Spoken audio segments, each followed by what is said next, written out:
ہم لوگ جبل عرفات پہ ہیں، عرفات پہاڑی پہ۔ شریعت میں جو بتلایا گیا ہے یہ ایسی جگہ ہے جہاں پہ اگر حاجی نہیں آتے ہیں تو ان کا حج مکمل نہیں ہے۔ یہ عرفات پہنچنا ہے حج کے ارکان میں سے، اور جو کوئی بھی شخص یہاں نہیں پہنچے گا اس کا حج نہیں ہوگا۔ جبل عرفات اس کے جو نام دیے گئے ہیں، کوئی اس کو عرفات کہتا ہے، کوئی اس کو عرفہ کا نام دیتا ہے، تو دونوں صحیح ہیں۔ آپ عرفہ بھی کہہ سکتے ہیں اور عرفات بھی کہہ سکتے ہیں۔ اور دوسرے لوگ جو جبل رحمہ یا جبل وقوف یا اس طرح کے نام دیتے ہیں، وہ بہتر یہی ہے کہ آپ جبل عرفات کے نام سے اس کو یاد کریں۔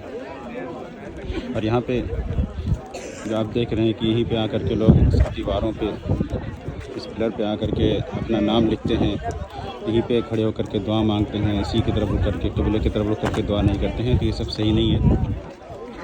اللہ تعالیٰ ہمیں ان سب چیزوں سے محفوظ رکھے۔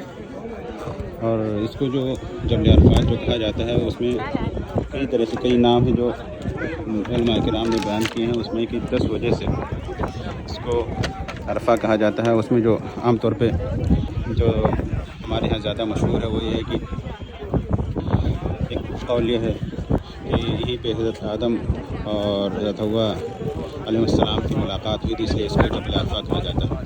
اور دوسرا یہ کہ اس جگہ کو جو عرفہ کہا جاتا ہے وہ یہ کہ جبرائیل علیہ الصلوۃ والسلام ابراہیم علیہ الصلوۃ والسلام کے پاس آیا اور ان کو بتلایا اور ان سے پوچھا عرفہ، انہوں نے جواب دیا کہ ہمیں جان ہے، اسی وجہ سے اس کو عرفہ کا نام دے دیا گیا۔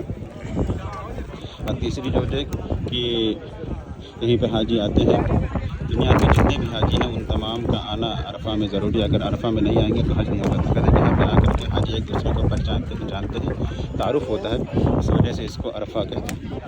اور ایسے ہی کہتے ہیں کہ عرفہ اس میں جو کہ مشقت عرف کے معنی ہے، تو کہتے ہیں کہ یہاں پہ حاجی جو آتے ہیں ان کو مشقت ہوتی ہے، پریشانی ہوتی ہے، تو اس کی وجہ سے اس کو عرفہ کا نام دیا گیا۔ فرض کہ اس میں بہت سے ہیں، 10 اقوال ہیں جن میں سے میں نے بعض کو ذکر کیا، تو اسی وجہ سے اس کو عرفہ کہا جاتا ہے۔ اور یہاں سے جو مسجد ہے، یعنی مسجد نمرہ، وہ یہاں سے آگے ہے، اور تصویر میں آپ کو دکھائی دے رہی ہے مسجد۔